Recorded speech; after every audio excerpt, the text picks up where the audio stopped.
Dear students, आज की class में हम कक्षा 10 का जो चैप्टर है, चैप्टर नंबर 11 पृष्ठीय क्षेत्रफल और आयतन, इसके सभी फॉर्मूलों के बारे में डिस्कस करने वाले हैं। क्योंकि ये वो चैप्टर है जिसके फॉर्मूले बच्चों को आसानी से याद नहीं होते हैं। इसके लिए मैं आपको एक तरीका बताने वाला हूँ जिसका आप तीन चार बार अगर अच्छे से प्रैक्टिस करोगे तो आपको सारे फॉर्मूले अच्छे से याद हो जाएंगे।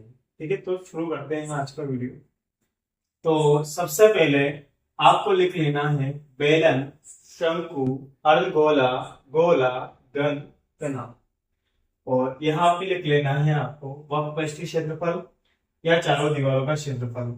देखो, बेलन, शंकु, अर्धगोला और गोला में होता है वक्रपृष्ठीय क्षेत्रफल, जबकि घन और घनाभ में होता है चारों दीवारों का क्षेत्रफल। ठीक है, तो ये चारों दीवारों का क्षेत्रफल मैंने घन और घनाभ के लिए लिखा है।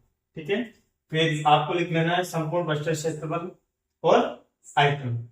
सबसे पहले आपको यहां लिखना है 2πr/h।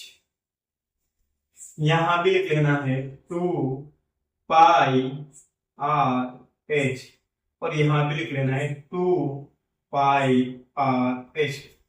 तीनों जगह पे क्या लिख लेना है 2πr/h। जैसे ही आप यहाँ लिखोगे +r तो ये बन जाएगा संपूर्ण पृष्ठीय क्षेत्रफल। इस दो को यहां से हटाकर इस r के ऊपर लगा दो तो ये बन जाएगा इसका आयतन। ठीक है, तीन फॉर्मूले कंप्लीट हो चुके हैं।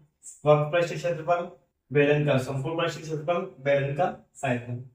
इसी प्रकार यहां भी आपको लिख लेना है πr²h।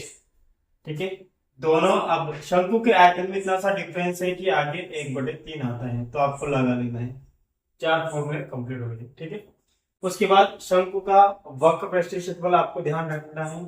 शंकु का जो वक्रपृष्ठीय क्षेत्रफल होता है वो होता है πr/l। तो यहां भी आप लिखोगे πr/l। ठीक है, संपूर्ण पृष्ठीय क्षेत्रफल के लिए आप यहां भी क्या कर दो, same as it is +r यहां पे कर दो। ठीक, अब बात करते हैं अर्धगोले की। तो अर्धगोले में यहां पे आएगा 2πr²। यहां पे आपको लिखना है 3πr² और यहां पे लिखना है 4πr²। ठीक, 2πr², 3πr², 4πr²। अब आयतन लिखना बहुत आसान है। आयतन के लिए आपको क्या याद रखना है, देखो आयतन में लिखना 2/3। देखो आयतन में आएगा आपको तो यहाँ लिख लेना है 2/3। ठीक, पाई का पाई।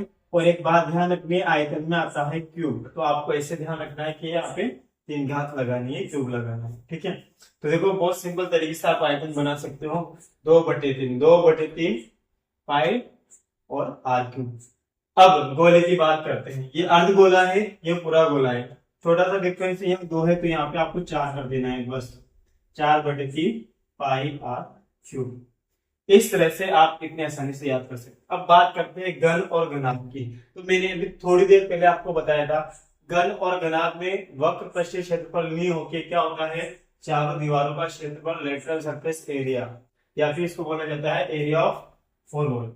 तो इसका जो चारों दीवारों का क्षेत्रफल होता है वो होता है 4 × भुजा स्क्वायर। ठीक है, 4 × भुजा स्क्वायर। और यह होता है 6 × भुजा स्क्वायर। ये घन का संपूर्ण पृष्ठीय क्षेत्रफल होता है, चारों दीवारों का क्षेत्रफल और घन का संपूर्ण पृष्ठीय क्षेत्रफल, यानी कि 6 पृष्ठों का क्षेत्रफल। इसके बाद आयतन के लिए भी यहाँ क्या करना है आपको, भुजा और यहाँ पे 3 घात लगा लेनी है। क्लियर। अब नेक्स्ट बात करते हैं घनाभ की।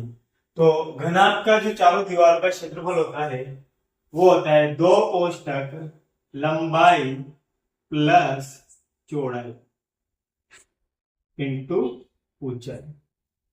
2 कोष्ठक लंबाई प्लस चौड़ाई इंटू ऊंचाई। अब यहाँ पे लिखना है आपको संपूर्ण पृष्ठीय क्षेत्रफल। तो संपूर्ण पृष्ठीय क्षेत्रफल के लिए आप यहाँ लिखना LB, यानी कि लंबाई चौड़ाई है ना, LB BH प्लस HL और यहाँ पे 2 लगा देना है। तो ये इसका संपूर्ण पृष्ठीय क्षेत्रफल हो जाएगा। बस ध्यान रखना है एल बी फिर प्लस आपको बी एच लगाना है, फिर एच एल लगाना है और 2 लगा देना है। और आयतन तो बहुत आसान है, आयतन के लिए आप ध्यान रख लेना एल बी एच लंबा इंटू चौड़ा इंटू ऊंचाई, ये इसका आयतन हो जाएगा। अब आप यहाँ सोच रहे सर आपने इसमें कुछ भी नहीं लिखा, तो मैं आपको एक बात बता देता हूँ। जो गोला होता है उसमें वक्र पृष्ठीय क्षेत्रफल और पृष्ठीय क्षेत्रफल दोनों एक ही चीज होता है, क्योंकि उसमें एक ही पृष्ठ होता है, ठीक है। तो उसमें ओनली पृष्ठीय क्षेत्रफल माना जाता है, इस वजह से मैंने यहाँ पे कुछ भी नहीं लिखा है, ठीक है। एक बार पूरा रिपीट कर देता हूँ यहाँ पे। देखो प्रश्नावली का नाम है पृष्ठीय क्षेत्रफल और आयतन। सबसे पहले आपको क्या करना है, यहाँ बेलन लिखना है, शंकु, अर्धगोला, गोला, घन और घनाभ, और यहाँ पे वक्र पृष्ठीय क्षेत्रफल या फिर चारों दीवारों का क्षेत्रफल, ये घनाभ के लिए लिखा मैंने यहाँ पे, ठीक है। संपूर्ण पृष्ठीय क्षेत्रफल और आयतन 2 पाई r लिखना है, यहाँ भी 2 पाई r लिखना है, यहाँ पे 2 पाई r लिखना है, प्लस r करने से संपूर्ण पृष्ठीय क्षेत्रफल बन जाता है और इस 2 को ऊपर लगा दूं, ठीक है। और यहाँ पाई r l, यहाँ पाई r l प्लस r करने से यहाँ भी संपूर्ण पृष्ठीय क्षेत्रफल बन जाएगा। इसके आयतन में और इसके आयतन में इतना सा डिफरेंस है कि यहाँ 1/3 आ जाता है, ठीक है। फिर अर्धगोले का बहुत सिंपल है, आपको ध्यान रखना है 2 पाई r स्क्वायर, 3 पाई r स्क्वायर, 4 पाई r स्क्वायर, ऐसे लिख लेना है। आयतन के लिए 2/3 पाई का पाई, और इतना सा ध्यान रखना है कि आयतन में क्यूब आता है, तो यहाँ भी क्यूब लगा दो, ठीक है। इसी प्रकार यहाँ 2/3 आ रहा, तो यहाँ क्या कर देना, 4/3 पाई r। अब घन की बात करते हैं, तो घन की चारों दीवारों का क्षेत्रफल होता है 4 इंटू भुजा स्क्वायर, संपूर्ण पृष्ठीय क्षेत्रफल होता है 6 इंटू भुजा स्क्वायर, और आयतन हो जाता है भुजा क्यूब।